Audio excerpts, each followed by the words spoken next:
And there was the band with the curious tone of the cornet, clarinet, big trombone, fiddle, cello, big bass drum, bassoon, flute, and euphonium, each one making the most of his charms, all together in the floral dance. Nobody will ever know just how many records Peter Dawson made. Latest estimates put the figure at over 1,500, with sales exceeding 25 million. He was one of the most prolific recording artists of all time. I felt so lonely standing there, and I could only stand and stare, for I had no maid with me. Lonely I should have to be in that quaint old Cornish town. When suddenly hastening down the lane, a figure I knew I saw quite plain, with outstretched hands I rushed along, and carried her into that merry throng, and fiddle and all went dancing down.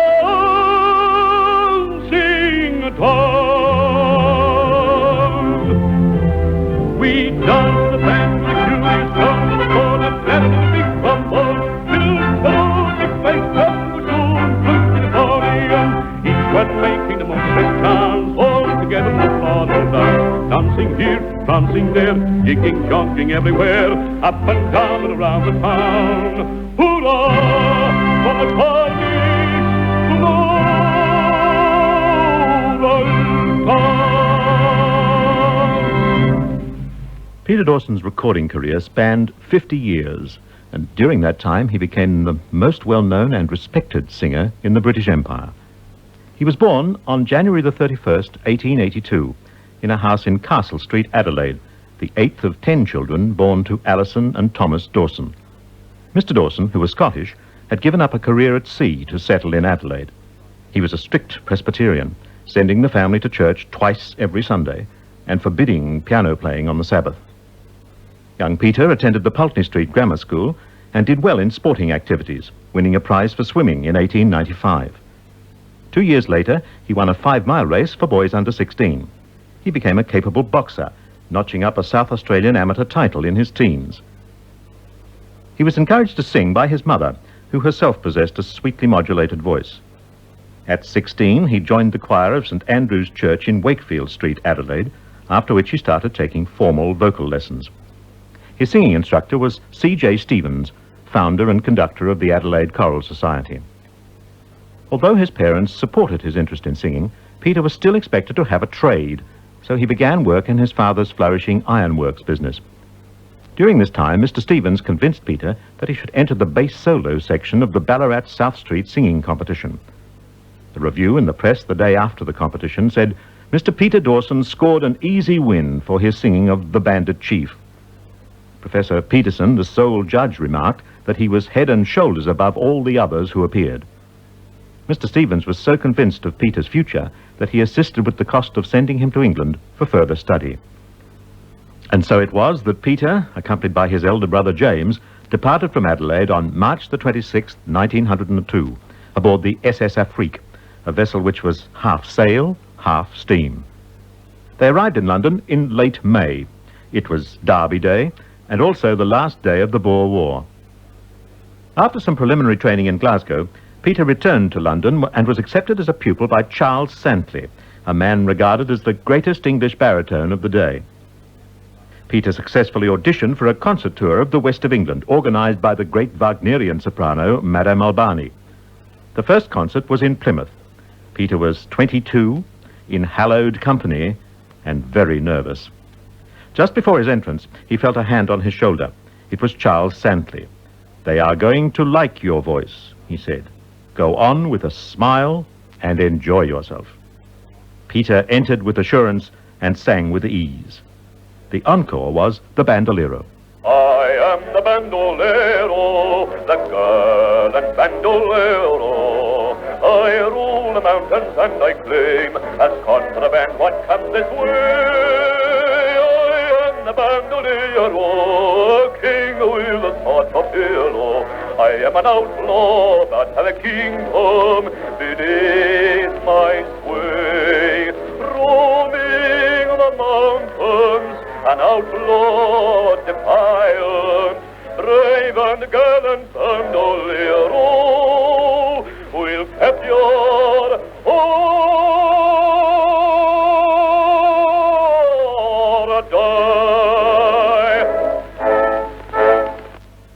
The critics were loud in their praise of young Peter's voice, and when he returned to London, singing engagements began to come his way. It was also found that his powerful voice and excellent enunciation were ideal for recording, and his very first session with the talking machine took place in either June or July 1904. The very first song he recorded was a popular hit of the day called Navajo. At least part of that recording has been preserved. Navajo, sung by Mr. Leonard Dawson, Edisonville Records.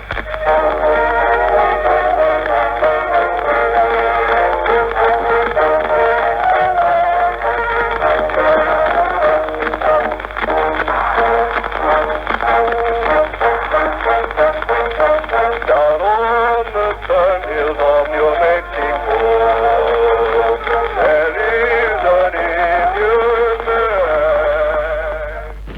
You'll notice that on the record, Peter is referred to as Leonard Dawson, just one of the many pseudonyms he employed in those early days.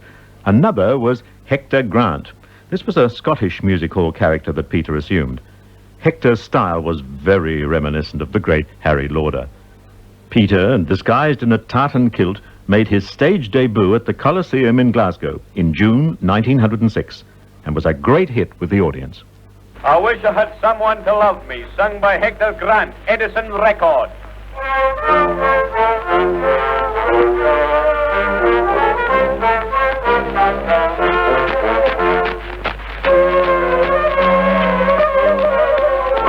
I wish I'd been married to Geordie. I wish Geordie'd been married to me. For he courted me weekly for nearly 10 years, then left me to drift like a raft on the sea. I really don't know what to induce him to trifle with me, what a sin. He went and he married another, and left me to sing or to swim. He did the Lord Doon scoundrel last 20 years. He can find he's jilted me. And I don't suppose he'd care if I ruined myself. But I'll get him summons, that's what I'll do, and I'll show him up, the Lord Doon scoundrel. Mind you, he took me to a picnic. And he boiled the tea in a can, and he coaxed me to 3 lumps of sugar, as sure as death he did. Then I kissed him. Then I had to ask him to kiss me back. I felt very shy about it, mind you, but I didn't care. Anyway, he kissed me on the brow. And when I think of it, it makes my mouth water. In fact, friend, it's watery new. I wish I had someone to love me, someone to call me his doodle-doodle, someone to say, love come away, but it hasn't come up till new. I wish I had someone to love me, someone to call me his doodle-doodle, someone to say, love come away, but it hasn't come up till new.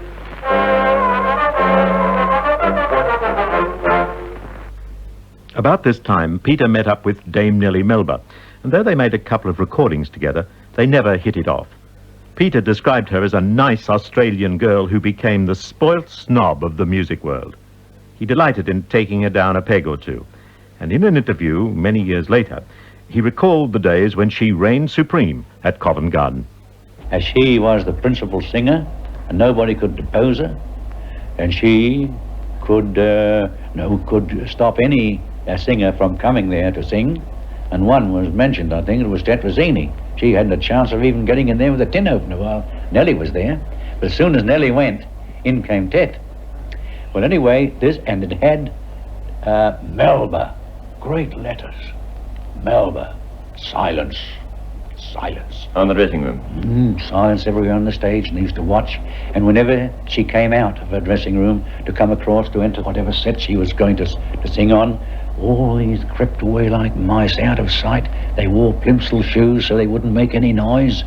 See? Never dropped anything, never did a thing. She didn't see anybody, only the actors and actresses who were with her, the singers. And then, of course, the time came, then the they resented this, a lot of these stage hands. They didn't like her. Because of this, they reckoned was brutal treatment. And she had a little piece of plate glass on the side of the stage, little plate glass shelf. And she used to suck this Australian wattle gum. And she'd take it out of her mouth and put it on this little, and go on to sing. And of course, these stage hands, one of the clever Alex, he swapped that for a chew of tobacco. See? And she came off and put that in the mouth, and oh, fireworks, me boy. Ooh, everybody got the sack. Everybody was sacked. Oh, she was, what a terrible thing to do, you know. Yeah, terrible thing to do. Oh, yeah, murder. Anyway, they were all back next day, and she forgot all about it, but there you are.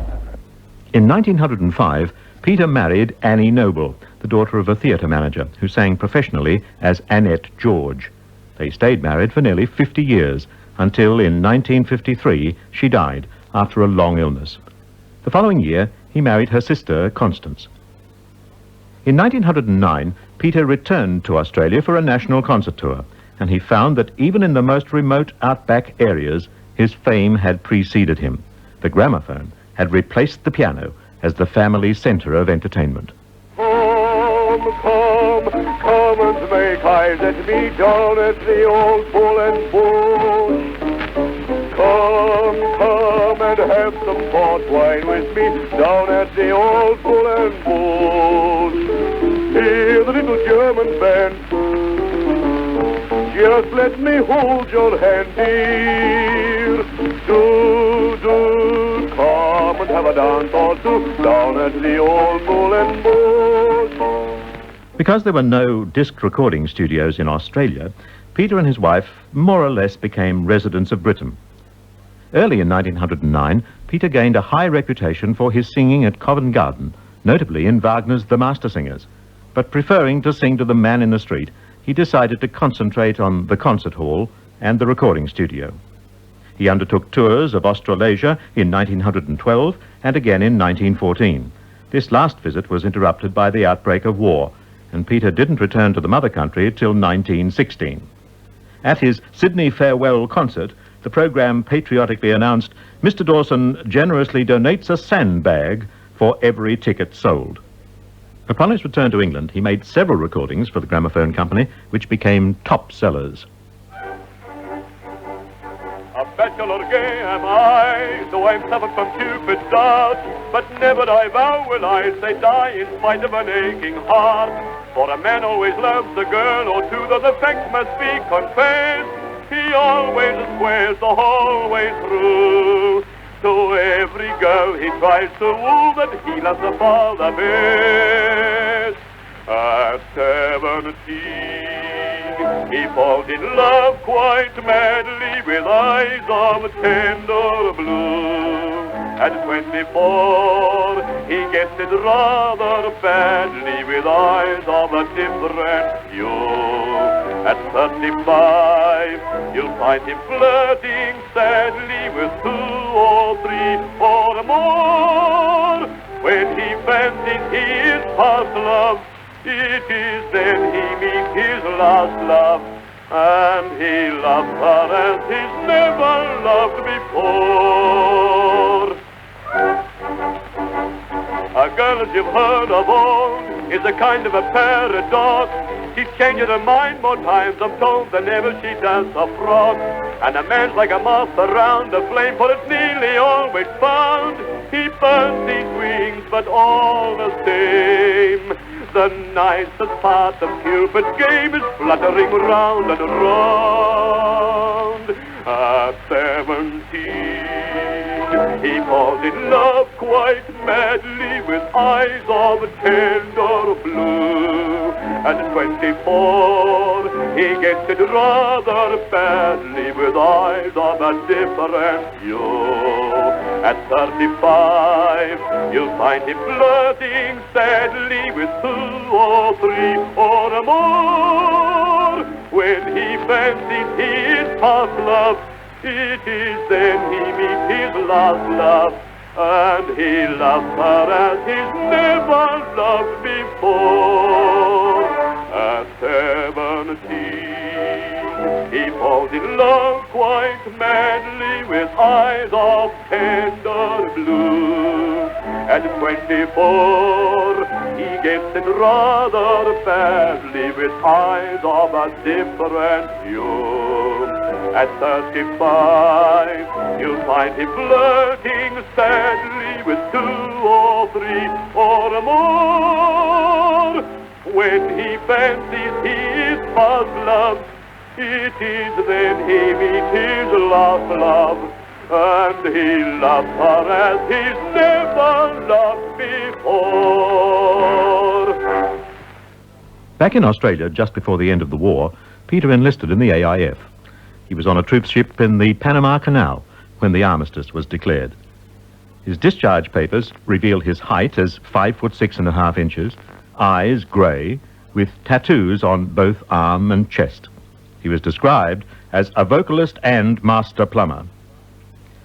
Back in London after the war, Peter set about re-establishing himself, and by the end of 1923 he had over 120 titles in the HMV catalogue, including works by Mozart, Verdi, Richard Strauss and Gilbert & Sullivan.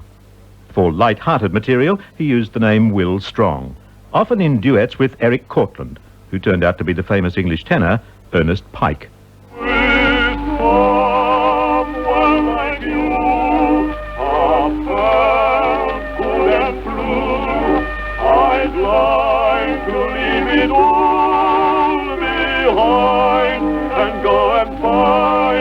Some place that's known to God alone, just a spot to call our own.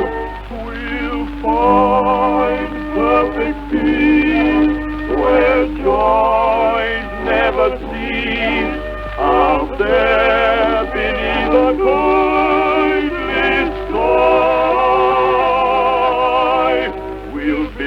Sweet little nest somewhere in the west, and let the rest of the world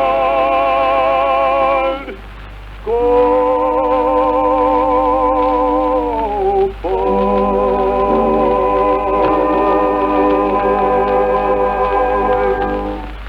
Before we leave this period of the early 20s and the dying days of acoustical recording, let's listen to an interesting song of praise for the Prince of Wales. Peter Dawson recorded it in April 1923.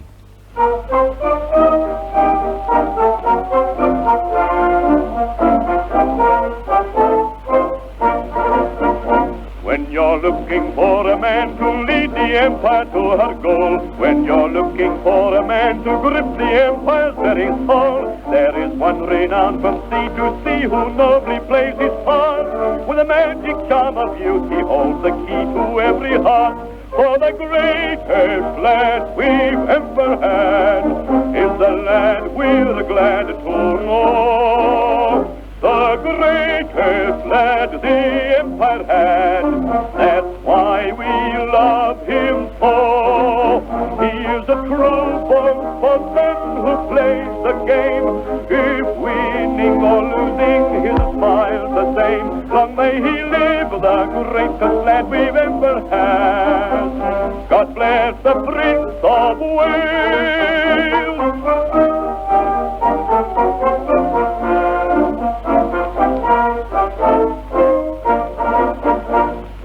Blows the mother tongue in every land throughout the world. You will hear his praises sung with clarion call and flags unfurled. Gallant deeds of grace and honor ever crown his golden days. For all time a great and lasting fame shall trumpet forth his praise. For the greatest lad we've ever had is the lad we're glad to know. The greatest lad the empire had, that's why we love him so. He is a true sportsman who plays the game. If winning or losing, his smile's the same. Long may he live, the greatest lad we've ever had. God bless the Prince of Wales, for the great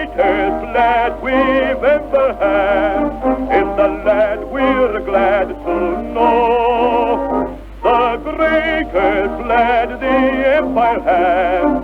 That's why we love him so.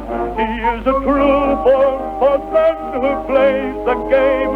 If winning or losing, he smiles the same. Long may he live, the greatest lad we've ever had.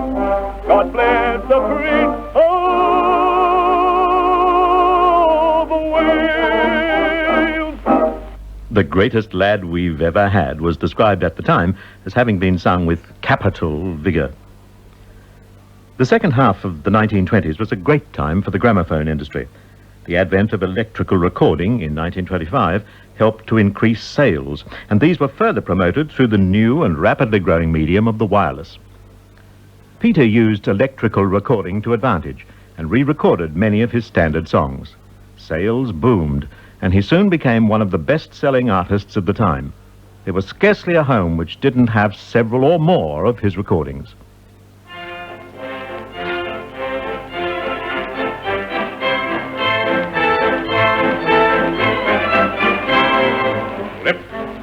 Here he comes, ta-da-da-da-da, pom-pom-pom. People cry as a man comes by, ta-da-da-da-da, pom-pom. All the pretty girls look out when they hear that we're about. For of course you understand how they dote upon the band, especially the great drum major. With my baton in my hand, don't you think we all look grand? So you now can understand why the darlings love the band, especially the great drum major. So you now can understand why the darlings love the band, especially the great drum major.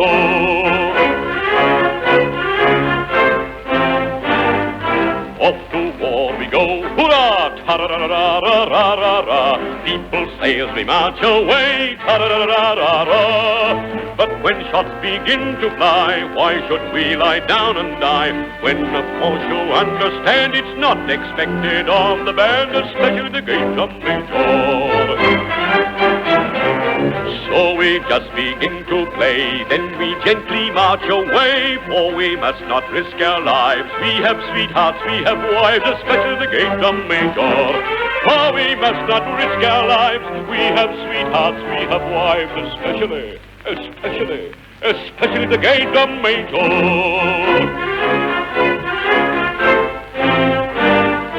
When it's over, home we come, ta-da-da-da-da, pom-pom-pom. What a fuss they make of us, ta-da-da-da, pom-pom. How they ask us out to dine, how we put away the wine. Well, of course you understand that's expected of the band, especially the great drum major. So if fogies cry, disarm, have no fear you'll come to harm. There's no danger for the land if they only leave the band, especially the bold drum major. With my baton in my hand, don't you think we all look grand? So you now can understand why the darlings love the band, especially the great drum major. So you now can understand why the darlings love the band, especially the bold drum major. Few Australians have promoted their country and its music as earnestly and successfully as Peter Dawson. He often recorded Australian songs in preference to material which was better known and more commonly acceptable. Living in England, he found that Australians gravitated to him, and many joined his large band of close friends. One of these was the composer W.G. James, who was responsible for the famous 6 Australian bush songs. In an interview some years ago, Bill James described how they came to be written. He was a great friend of Oscar Ashe, who was running Choo Chin Chow, ran for 5 years, in London. And Ashe, he said, well, it came to me one day, so I had lunch with Oscar Ashe today, and he was furious. He said, Dawson, he said, you're not really straight. He said, you come and advertise yourself as a great Australian singer, and you don't sing an Australian song in the whole of your repertoire. Well, he said, I haven't got any Australian songs. Well, he said, at that time you thought around in getting them. And he came to me and he said, what about writing someone? I said, I can't write any Australian songs if I haven't got any Australian lyrics. But I was speaking to my publishers and recorders in London, who were very big publishers there, and they got very excited about it, and they said, well, my goodness, we'd love to get some of these things. And they introduced me to a man called Edward Teschemacher, who was the outstanding lyric writer of the time over there. He wrote such songs as Because and all those great hits. Yes. And had to talk with him, and he said, well, of course, I've never been outside London. He said, I don't know anything about Australia, but I'll get out to Australia House and read up what I can. And the result was that he wrote the 6 Australian bush songs that I published, the lyrics of them, under the name of Edward Lockton. Oh, that's fascinating, yes. And Peter Dawson sang them all and recorded them, did a beautiful recording of them. Yes. But in the paper reviews, the newspaper came out and they said these songs were something that were really worthwhile, and certainly the lyric writer must be steeped in the Australian bush to write such lovely sentiment about Australia. Saddle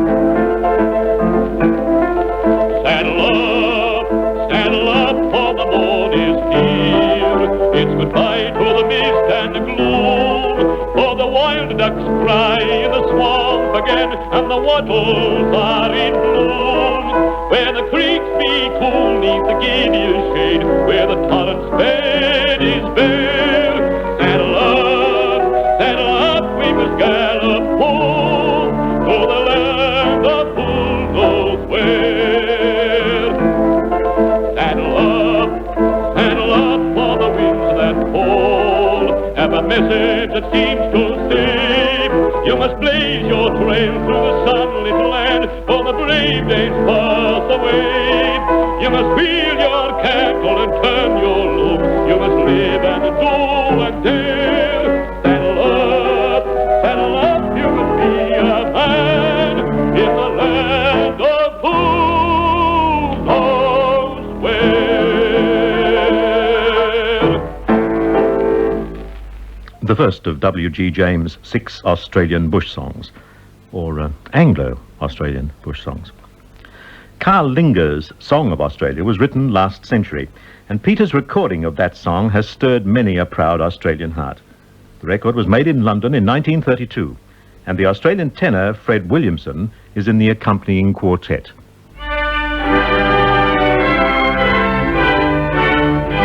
There is a land where summer skies are gleaming with 1,000 dyes, blending in witching harmonies,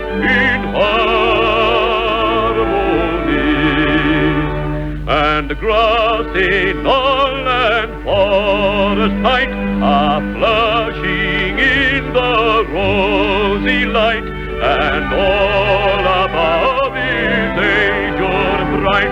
Australia, Australia, Australia.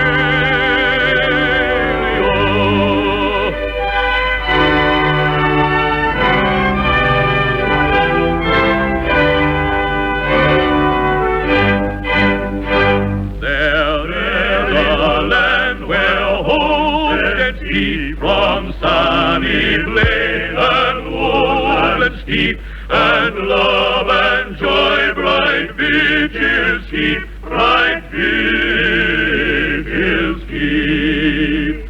Where the black voice of childish glee is mingling with the melody of nature's hidden minstrelsy. Australia, Australia, Australia.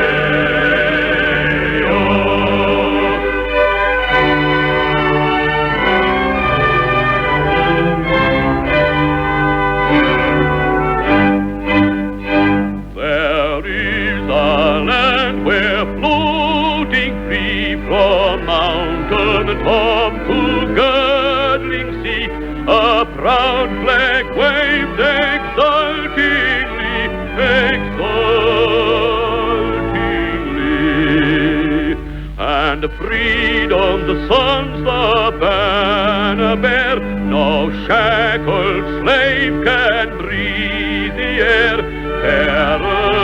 the Britain's daughters fair. Australia, Australia, Australia, Australia, Australia, Australia.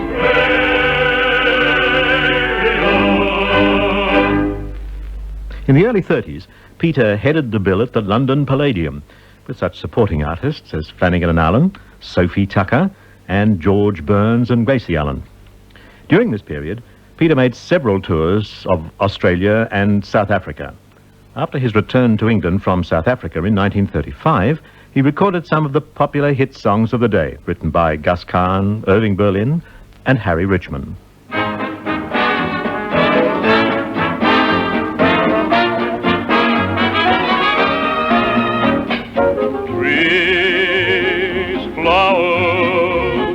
Sunshine and an open road, stars, moonlight, blue skies and an open road, the lowing of herds, frogs in the thickets, the call of the birds, song of the crickets.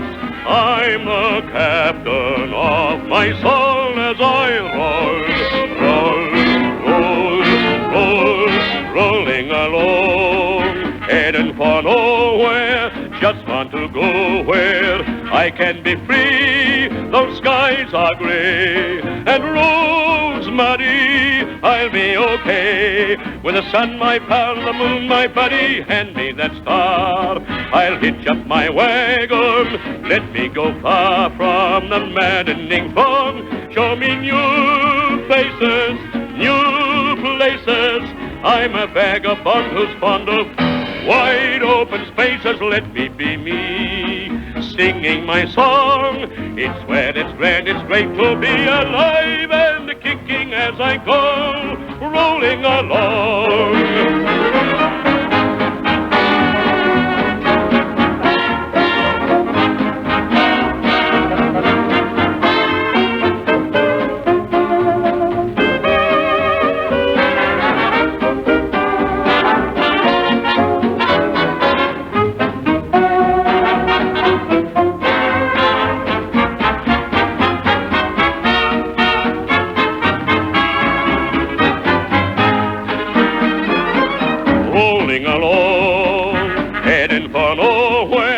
Just want to go where I can be free. Those skies are grey and roads muddy, I'll be okay. With the sun, my pal, and the moon, my buddy, hand me that star. I'll hitch up my wagon, let me go far from the maddening fog. Show me new faces, new places.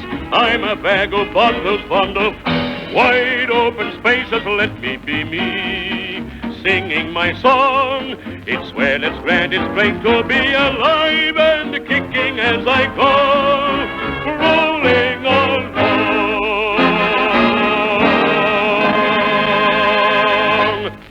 In 1938, EMI arranged for Peter to record Alfred Hill's Waiatapoe. To achieve authenticity, they employed a group of Maori singers to back him. Unfortunately, the group was overcome by nerves when placed in front of the microphone. After several unsuccessful tries, the producer called a halt for lunch. A couple of hours later, the choir reappeared, somewhat the worse for wear because they'd spent the lunch break in a nearby hotel. All fear had disappeared, however. Within a few minutes, the song was in the can.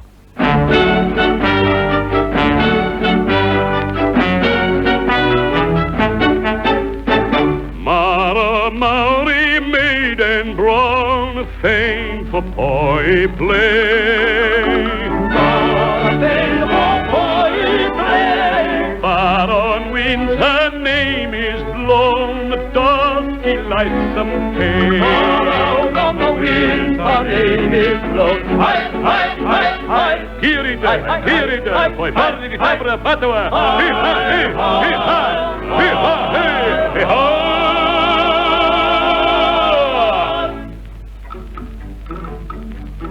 Supple wrist and the boy twirl and twist, Hear the gentle tapping against the rope, or rapping of this fascinating thing. Tiny ball on end of string of this fascinating thing. Tiny ball on end of string. Tiny ball, tiny ball, tiny ball, tiny ball. Hey, hey, hey, hey, ho!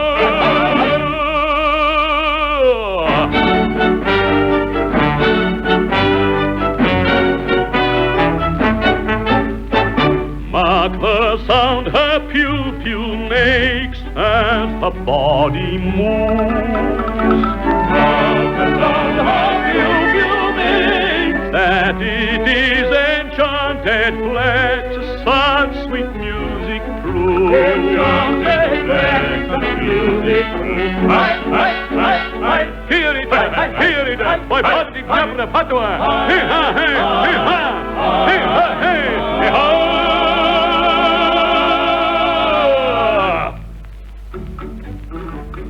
Watch a supple wrist and the boy twirl and twist. Hear the gentle tapping against the rope, or rapping of this fascinating thing. Tiny ball on end of string of this fascinating thing. Tiny ball on end of string. Tiny ball, tiny ball, tiny ball, tiny ball. Hey, hey, hey, hey, hey, ho!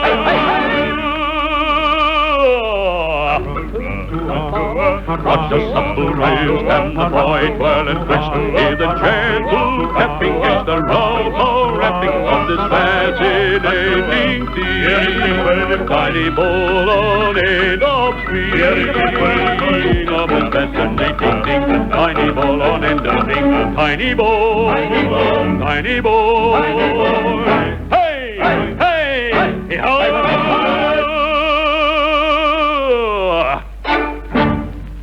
Peter was beginning his 8th tour of Australia in 1939 when war was declared. Although he was too old for service, he spent a great deal of time helping the war effort, entertaining the troops at army camps, and promoting war bonds. Jim Gussie, the former conductor of the Sydney Dance Band, recalls one radio show they did together.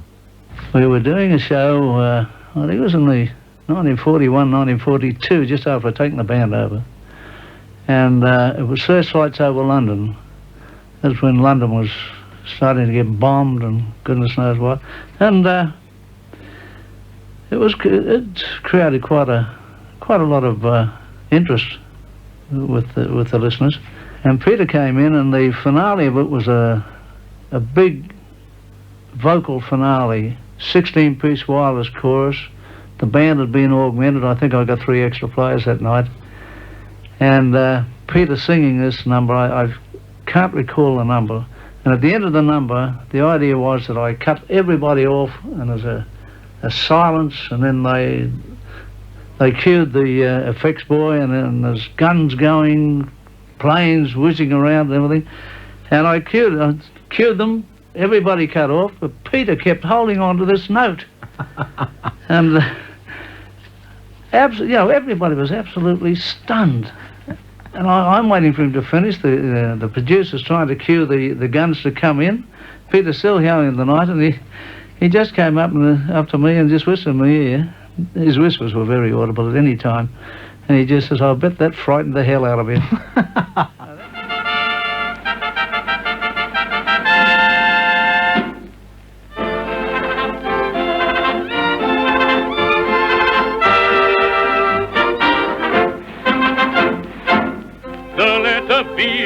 Round the world today, everybody knows it, everybody shows it. A little symbol to repeat in every way. V for victory all the way.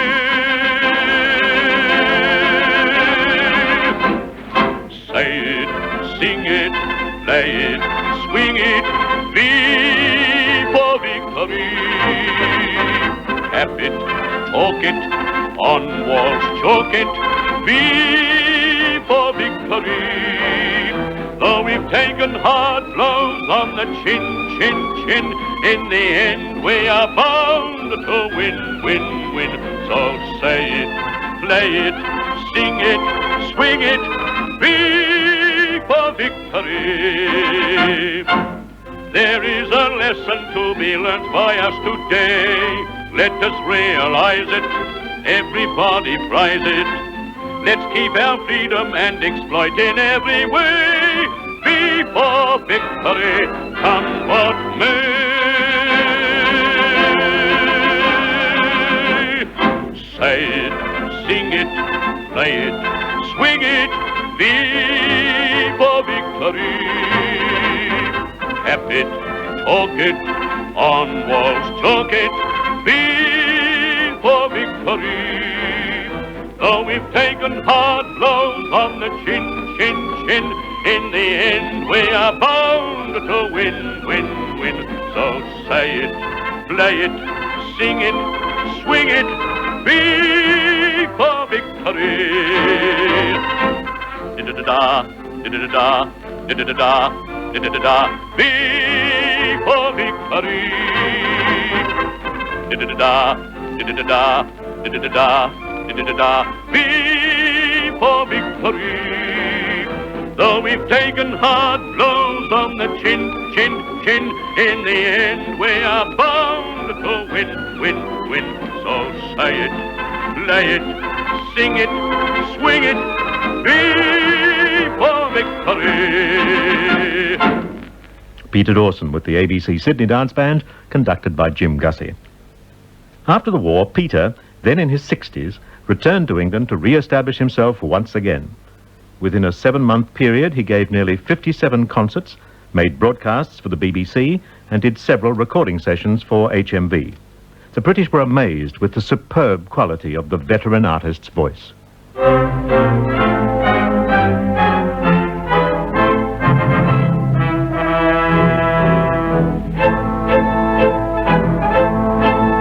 There's some folks who always worry, and some folks who never care. But in this world of rush and hurry, it matters neither here nor there. Be steady and realistic, don't hanker for gold or gems. Be carefree and optimistic, like old Father Thames. High in the hills, down in the dales, happy and fancy-free. Old Father Thames keeps rolling along, down to the mighty sea. What does he know? What does he care? Nothing for you or me. Old Father Thames keeps rolling along, down to the mighty sea. He never seems to worry, doesn't care for fortunes or fame. He never seems to hurry, but he gets there just the same. Kingdoms may come, kingdoms may go, whatever the end may be. Old Father Thames keeps rolling along, down to the mighty sea. The best way, a heaven best way, just try to be always kind. It doesn't matter what the rest say, you're bound to leave them far behind. It's your job to do your duty, be faithful to all your friends, for England and home and beauty, like old Father Thames. High in the hills, down in the dales, happy and fancy-free. Old Father Thames keeps rolling along, down to the mighty sea. What does he know? What does he care? Nothing for you or me. Old Father Thames keeps rolling along, down to the mighty sea. He never seems to worry, doesn't care for fortunes or fame. He never seems to hurry, but he gets there just the same.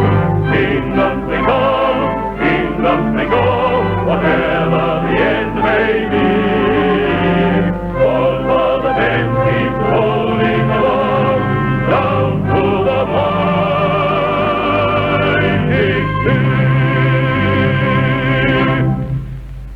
At this stage, we should say something about Peter Dawson, the composer.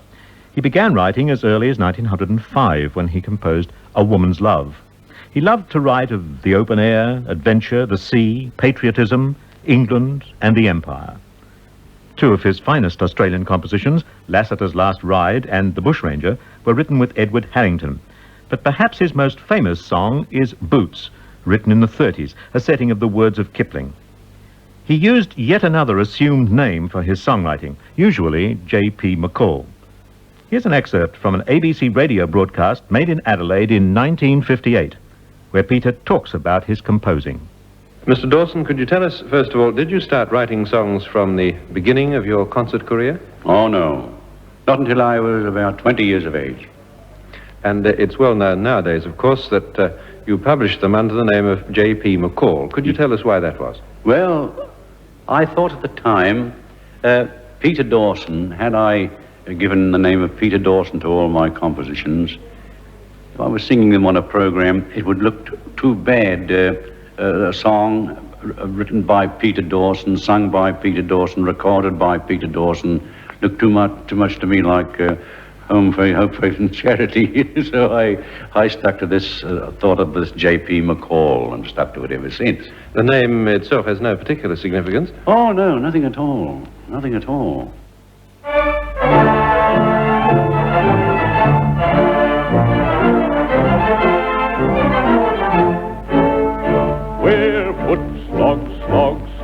Slogging over Africa, slogging over Africa, boots, moving up and down again. There's no discharge in the war.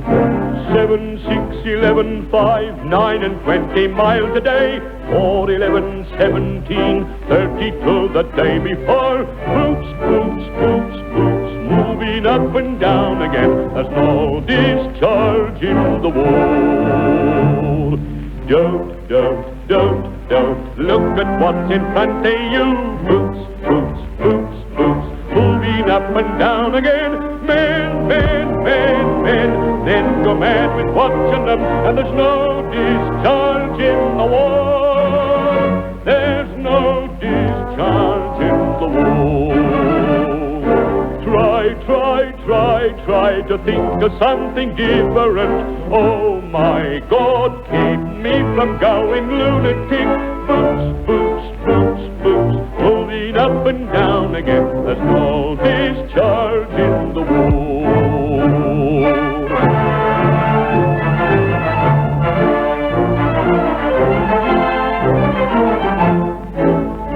Oh, count the bullets in the bandoliers. If your eyes drop, they will get the top of you. Boots, moving up and down again. There's no discharge in the war.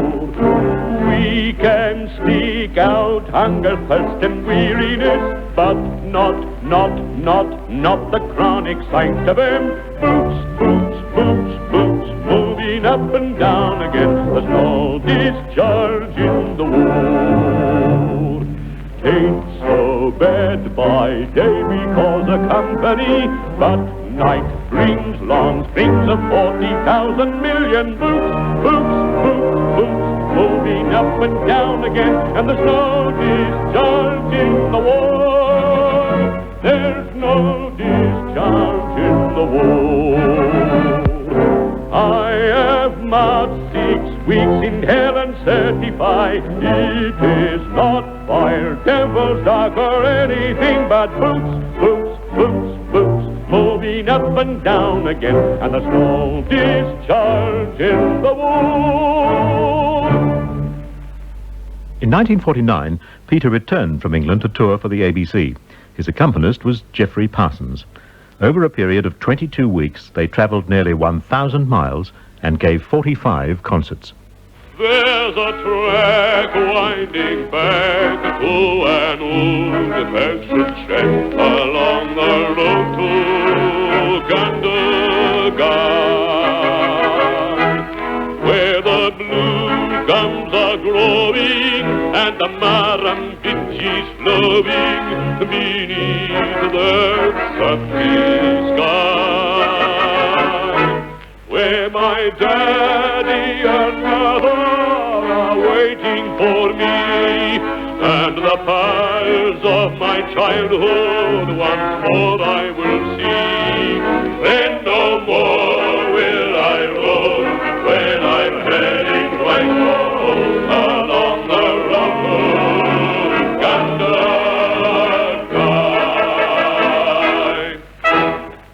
Peter continued his touring unabated during the early 50s to capital cities and remote country districts.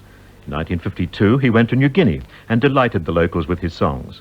In 1954, ABC Radio produced a series of 10 programs on his life called 50 Years of Song, the same title as his autobiography, which had been published 2 years earlier.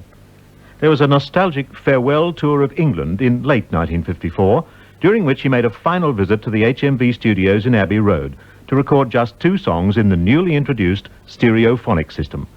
He was accompanied by the London Symphony Orchestra, and the conductor was the young Australian Charles Mackerras.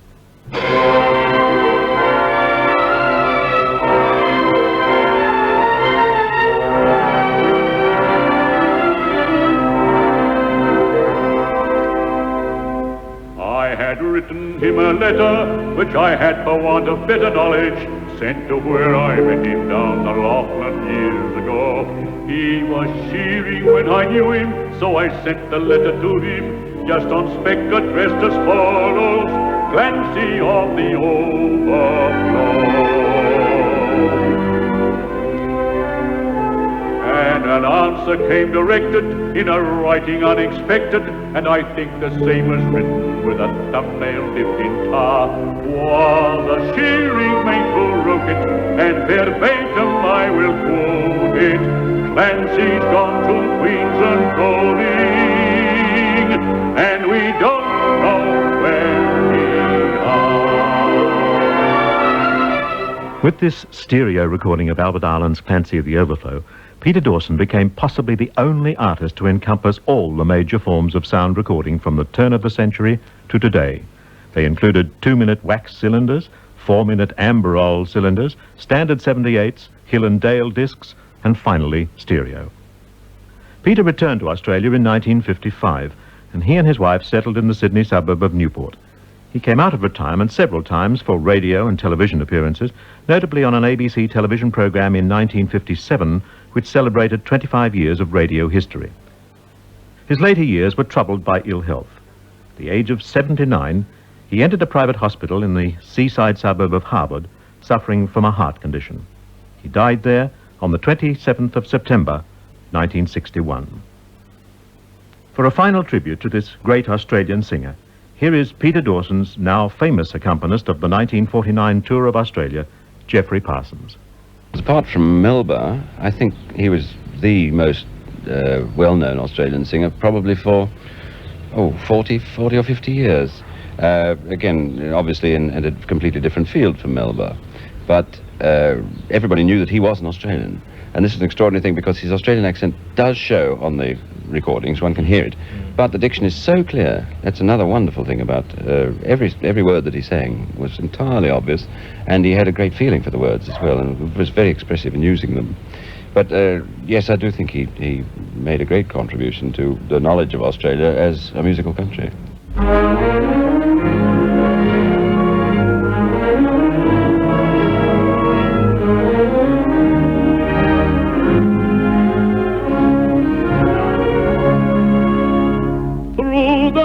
And forest glades, gypsies love to ramble, tread the grass's dewy blades, bend the twig and bramble, free to roam the lanes and byways, bridle paths and lavish highways, journeying the roads and highways till the twilight fades. My garden the gorse, my carpet the flowers, I travel the road, who cares? My candle the moon, my pillow the leaves, my slumber the night all shares. The lark in the sky to call me at dawn, the scent of the breeze to bid me good morn. A gypsy am I, a wandering by, I travel the road, who cares?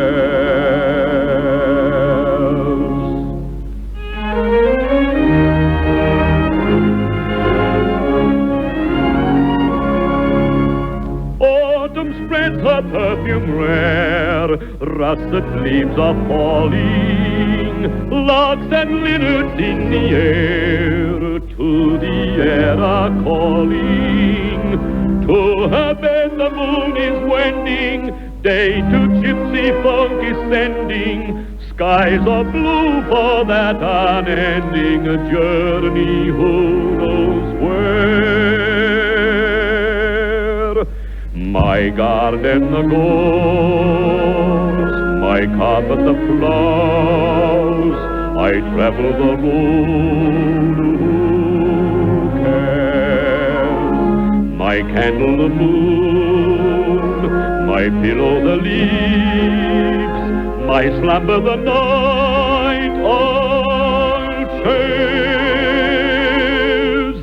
The lark in the sky to call me at dawn, the scent of the breeze to bid me good morn. A gypsy am I, a wandering by,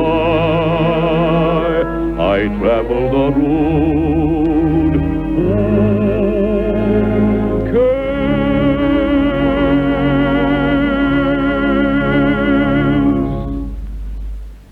To commemorate the centenary of Peter Dawson's birth, EMI Records in Australia and the National Library of Australia have produced a handsome 10-record album set complete with an illustrated booklet.